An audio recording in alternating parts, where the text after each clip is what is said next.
साथियों,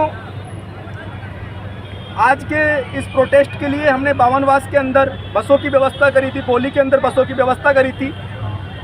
3 बसों की व्यवस्था हम लोगों ने बावनवास के अंदर करी थी, जिनमें एक नारोली के अंदर, एक भौरकी के अंदर, एक राम सिंहपुरा चौकी पर। जो नारोली वाली बस्ती, उसके अंदर हमारे बुजुर्ग पंच पटेल और कन्हैया दंगल वाले साथी आने वाले थे। भौरकी में हमारे युवा साथी आने वाले थे और राम सिंहपुरा चौकी वाली बस के अंदर हमारे जो 28 के बाकी गांवों के जो लोग युवा साथी हैं वो लोग आने वाले थे। लेकिन पुलिस प्रशासन ने सुबह सुबह ही उन बसों को जब्त कर लिया और ड्राइवरों को डिटेन कर लिया है। ये सूचना जब हम लोगों के पास पहुंची तो मैंने जो वहाँ के एएसआई है और वहाँ के एसएचओ हैं, उन दोनों को कॉल किया। लगभग 50 बार कॉल करने के बाद उन्होंने फ़ोन उठाया और उसके बाद उन्होंने कहा कि हम इन बसों को नहीं छोड़ेंगे। साथ में ये लोग ग्रामीणों को साफ साफ शब्दों में कह के आए कि आप लोग कोई भी उस प्रोटेस्ट में नहीं जाओगे, नहीं आपके खिलाफ कार्रवाई की जाएगी। ये मैसेज नरेश भाई तक पहुंच गया है। नरेश भाई ने ये कहा है तमाम युवा साथियों से, जो 28 के युवा साथी हैं, उनसे हमारा निवेदन है, आप लोगों को जयपुर आने की जरूरत नहीं है। आप लोग जो ये तानाशाही कर रहे हैं, जो ये थाना है, इस थाने के बाहर जाकर धरने पर बैठ जाइए और वहीं इनकलाब का नारा बुलंद करिए।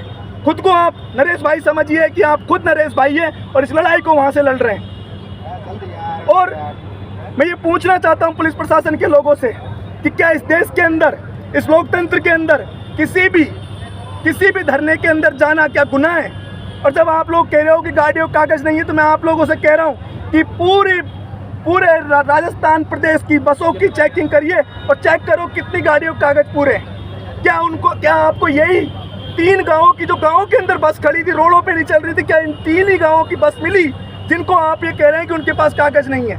सब ऑनलाइन कागज़ हैं, सब फोटोकॉपी के रूप में कागज़ हैं और वास्तविक दस्तावेज उनके पास है। हमने ड्राइवरों से बात करी है और कल ही हमने उन लोगों को सूचित कर दिया था कि आप लोग पूरे कागज़ों के साथ आएँ।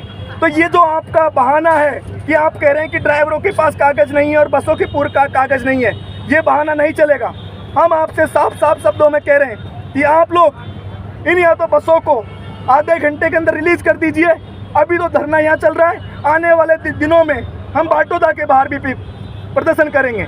ये मैं आप लोगों को साफ साफ चेतावनी दे रहा हूँ। वजह क्या है, प्रशासन क्यों रोक रहा है? बाटोदा में कई सारे लाइव कमेंट भी आ रहे हैं, लोग करें कि बसों को रोक दिया गया। भाई बसों को इस कारण रोका गया है कि वो ये चाहते हैं कि बावनवास विधानसभा क्षेत्र से हमने ये उम्मीद करी थी और सबसे ज़्यादा उम्मीद थी कि हमें कम से कम वहाँ से 1000-2000 लोग वहाँ से आएंगे, और वो नहीं चाहते कि वो क्षमता नरेश भाई